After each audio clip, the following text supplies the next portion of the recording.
Assalamualaikum warahmatullahi wabarakatuh. Di sini saya akan menjelaskan hasil dari praktikum konservasi tanah dan air.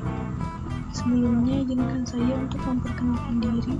Perkenalkan, nama saya Fauzia Nurhalimah, NIM 04.1.17.0912, asal dari tingkat 4A. Pelaksanaan kegiatan praktikum dilaksanakan di Desa Mangkurayat, Kecamatan Cilawu, Kabupaten Garut.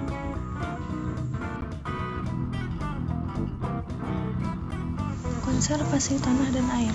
Konservasi tanah adalah upaya untuk mencegah kerusakan tanah oleh erosi dan memperbaiki tanah yang rusak oleh erosi.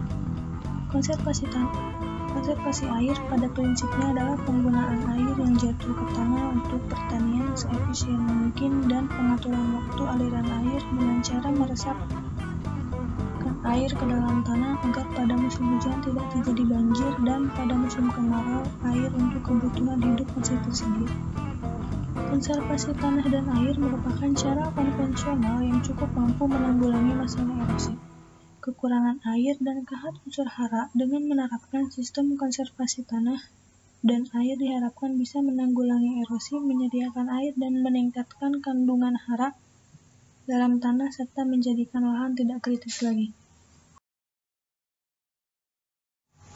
Pengolahan tanah. Pengolahan tanah harus dilakukan agar tanah mendapatkan unsur hara yang berkecukupan. Tanah merupakan medium alami pertumbuhan tanaman. Tanah menyediakan sumber organik sebagai nutrisi tanaman. Tanah memiliki kesuburan yang berbeda-beda tergantung dari faktor pembentuk tanahnya. Kesuburan tanah juga dipengaruhi oleh sistem pengelolaan tanah. Sistem pengelolaan tanah merupakan suatu proses mengelola tanah untuk menjaga dan meningkatkan kesuburan tanah.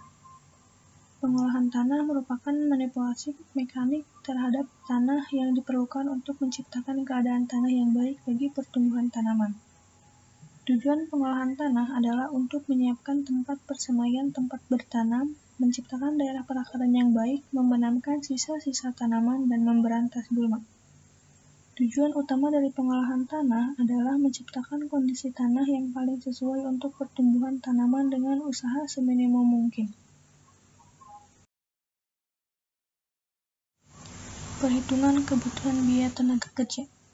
Kebutuhan biaya tenaga kerja yang diperlukan untuk melakukan pengolahan tanah tersebut yaitu jumlah tenaga kerja yang diperlukan sebanyak 1 orang. Hari kerja selama 2 hari, jam kerja per hari yaitu 8 jam, dan upah per harinya sebesar Rp50.000. Jadi, upah yang dikeluarkan untuk 1 orang selama 2 hari yaitu sebesar Rp100.000. Metode pengolahan tanah yang dilakukan ada 2 cara, yaitu mekanik dan manual. Namun, untuk menggunakannya harus disesuaikan dengan keadaan lahan atau sesuai kebutuhan. Contohnya, seperti dalam pembuatan bedengan akan menggunakan cara manual, yaitu dengan menggunakan cangkul agar semua dapat terjangkau, meskipun membutuhkan waktu yang relatif lama. Penggunaan cara manual dapat mengurangi biaya yang dikeluarkan, karena menggunakan tenaga manusia.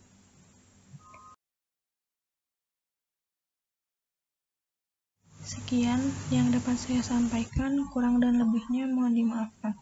Wassalamualaikum warahmatullahi wabarakatuh.